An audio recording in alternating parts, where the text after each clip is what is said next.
Okay, here's this story. I'm telling you this story because after watching me tell the first story, the thing with my eye drives me nuts. And I'm gonna tell you why my eye is all jacked up. It's also this is the only time I got jumped. This is the only time I ever got beat up. Only time I was ever, I don't know what I'm allowed to say here, but I got a box cutter to the face also. Anyway, so you guys will eventually get it. The stories will all start making sense maybe soon, but this story is very different from the first. Um, at this time, I must have been, it was in 06, 07. I don't know how old, that made me like 27, 28. I was in Brockton, a really rough city. I was homeless at the time. I was all the way in my drug addiction. I used to like that. It had me by the throat. And there's more stories about that. It was hard getting out of that. It took barbed wire to get me off that run. But anyway, so here I was. I go out. I straight off from my friends. I'm from Brockton. Went to junior high and high school there. Um, so it's my neighborhood. I was comfortable there. It's my city. But I had straight off from the people that like I've known for a long time, and I met up with somehow this guy Rick, who was just this cocky jerk, and Willie was this southern guy. He had this like real southern drawl. He was from Georgia, and he used to rhyme everything he said. I can't, I don't know if I have any YouTube friendly. Can't think of any rhymes of his that are YouTube friendly, probably. Anyway, so I kind of knew them, but they weren't like my crew, my people from my neighborhood. You know, Brockton is split up into north side, south side, east side, west side. That is not, there's not sides of town, there's not different names of towns. But they separate us in junior high. There's a North Junior High, South Junior High. And so, you know, your whatever area you're from, you designated to that junior high. And then you grow up with those kids, and then everybody goes to high school together, but you still always stick with the people from where you're from. And I was from a neighborhood called Brookfield on the north side, and we always stuck together. Anyway, so they wanted something and they wanted me to help them get it. And I agreed.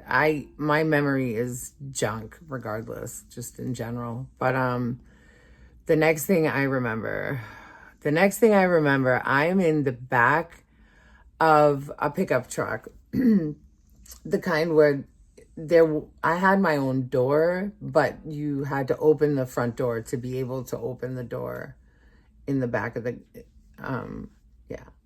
And there's, who's in the back seat with me? There is a young black man and a young white girl, and Willie is in front of me and Rick is driving. And I had called my guy to come out and meet us for what they told me they had $150. So he walked out to this park to meet us. When he's walking up to the car, I'm saying, let me get out of the truck. And they're not letting me get out. So then now they're handing the money. Now the young kid hands the money to Willie, or maybe the young kid's in the front. I can't remember. But I never touched the money. I was trying to get the money so that I could deal with it myself, because that's kind of how it's supposed to go. But they wouldn't let me touch it. So then now my dealer's outside the truck. I'm stuck in the truck, and he's pissed. And he's like, what the fuck? Fuck you, you know, fucking $3. And he walks away with the $3. So they were trying to, whatever, make pretend the $3 was $150. So my dealer didn't leave them anything. He just took the $3 and left. So now I'm mad. I'm so mad. And I'm like, you know what I mean? You guys you're screwing up my relationship. And because all that, the only thing that meant anything to me at that time was drugs. I felt like I had failed at life and I had nothing left. And every time I had attempted suicide, I lived through it and got locked up in a nut house. So I figured I would just live on the edge until God would finally take me, you know? So, saying that just kind of, okay. So I'm pissed. I want out of the truck. They won't let me out of the truck. They want me to calm down. They know I likely have something on me of my own because all I did was hustle one particular substance constantly, and I was good at it, and they knew. So I'm not really thinking. And I go back in the house with them now. Now I'm in this 3rd-story apartment, and it's Willie and Rick and the young black boy and that white girl that I don't know either of these people. I think there was another young white girl in the house, and the boy's sister, who was very large girl, was also there. So they're saying, they wish they had something. Do I have something? Can I get something? Can I front something? And I'm like, okay, let me get out of here. So I leave. I have to pee. So now I'm on the south side. I'm not in my territory in a neighborhood I know. I don't know the people. I don't even know where I am, honestly. And all bad moves on my part, just not safe. And so I go outside, and it's all 3-decker houses, and I go around a fence in between 2 bushes, and I pee. And I can hear the sister, the big girl, comes out, and she's calling my name. And the 2 other little white girls are with her, and they're calling my name. And what's the problem? You know what I mean? I'm the only one with a reason to be pissed off right now because what they just did to my dealer. So I come, and now we're in the middle of this street, and I was like, what is the problem? And she was like, you stole my brother's $3. And I was like, okay, first of all, the $3, like the fact that my guy took it for the walk. You know what I mean? Like, your brother owed it to him. He was trying to, rob him anyway. And I was like, but I never touched the $3. But the next thing I know, I am flat on my back in the street. It's like 3:00 in the morning. Nobody's really around. The 2 girls are helping hold me down, but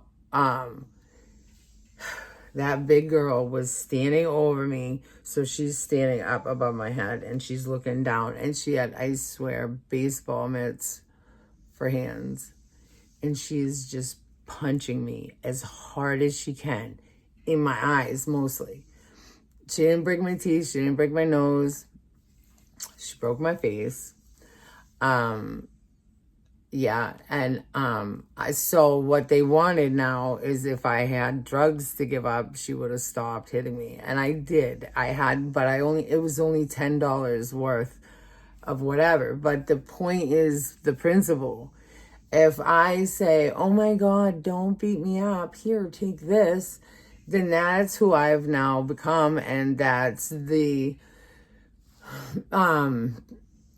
standard I've set for how, you know what I mean? If you want something from her, just threaten to punch her or whatever, you know what I mean? So I didn't want to run into something like that where anybody thinks that intimidating me or trying to hurt me is gonna make me give you my things. That's crazy. So I she kept punching me and it hurt. And I remember saying, ow, ow. And then I looked over and there's kids sitting on his front porch just watching. And I'm like, help me. And he just kept watching. And at that point, it was getting really painful. She fractured my jaw. And, and then I got, one of the girls had a box cutter. And you see this little, okay, my fingernail's dirty. So, okay, you see that little, I don't know. But anyway, there was a hole in my face.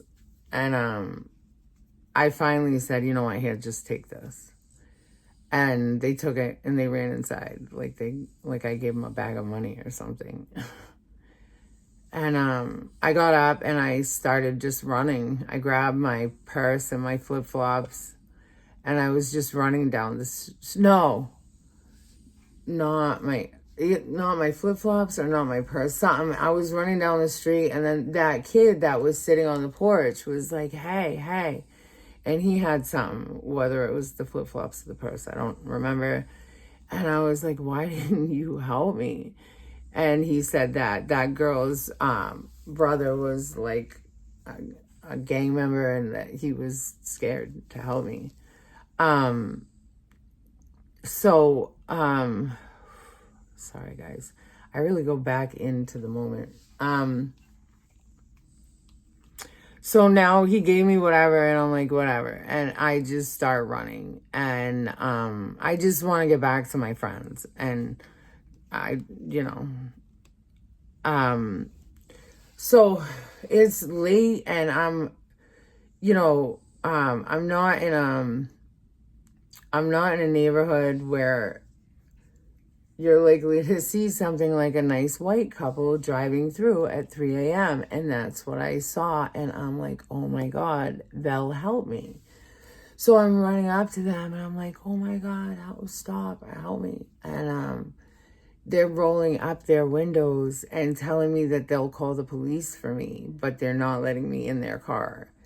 And I'm like, no. I had warrants. So now I'm running faster and I run through this field. I get to the other side of it and a bunch of cruisers pull up and they wanted to know, who did it. I remember them, they were mad at me because it didn't matter who did it, whatever. And they, I didn't know really how bad it was. And so I asked the cop to just bring me back to my friend's house where I was staying on the north side. And he said, no, you're going to the hospital. And I was like, fine, I'll walk. And he's like, no, now you're detained. You're going to the hospital. He made me look at my face in the side mirror of his cruiser. And, when you break something, it swells up. She had fractured my jaw. My jaw was out to here.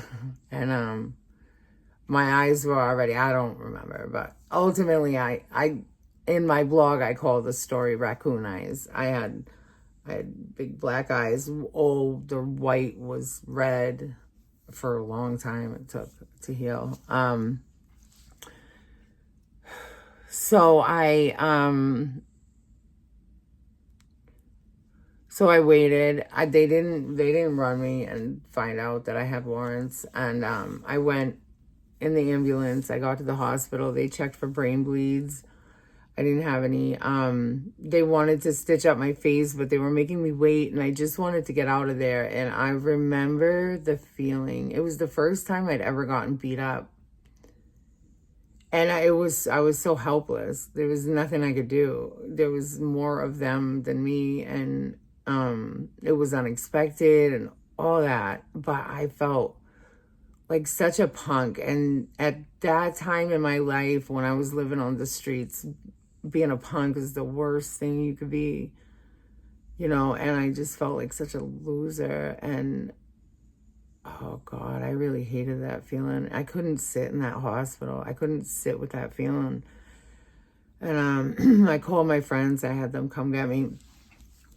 And the nurse comes back in the room and I said, so the police like detained me to get me here, but now if I leave, like, are you gonna call the police? Like, am I in trouble? And she's like, no, but you have a hole in your face and you need stitches.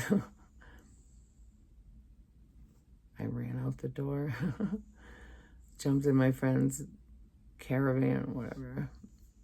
I went and fed my addiction for like 12 hours before I went into a bathroom and looked at my face in the mirror and realized, oh my God, I have a hole in my face, guys. I need stitches. And I went and got them, and then they gave me pain meds. I was really fucked up. And they gave me pain meds, but I sold them. I didn't even take them. So I could feed my addiction. A couple days later, I had to meet my parents for, I needed clothes because I had been bleeding all over. My pants I had worn that night were soaked in blood. And,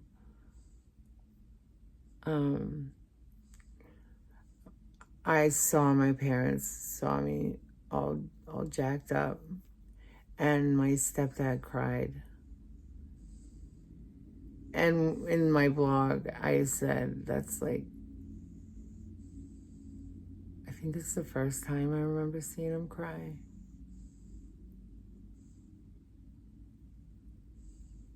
I don't know.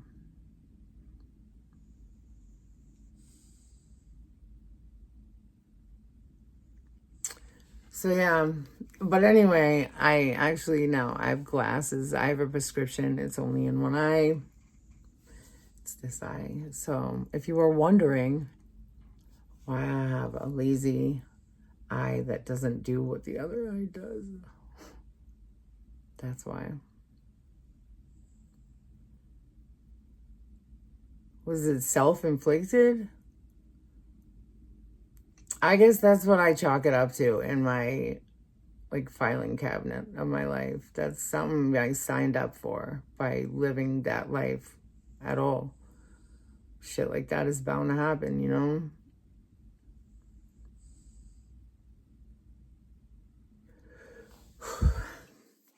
Anyway, things are different now. I'm different. This is just a story from my past.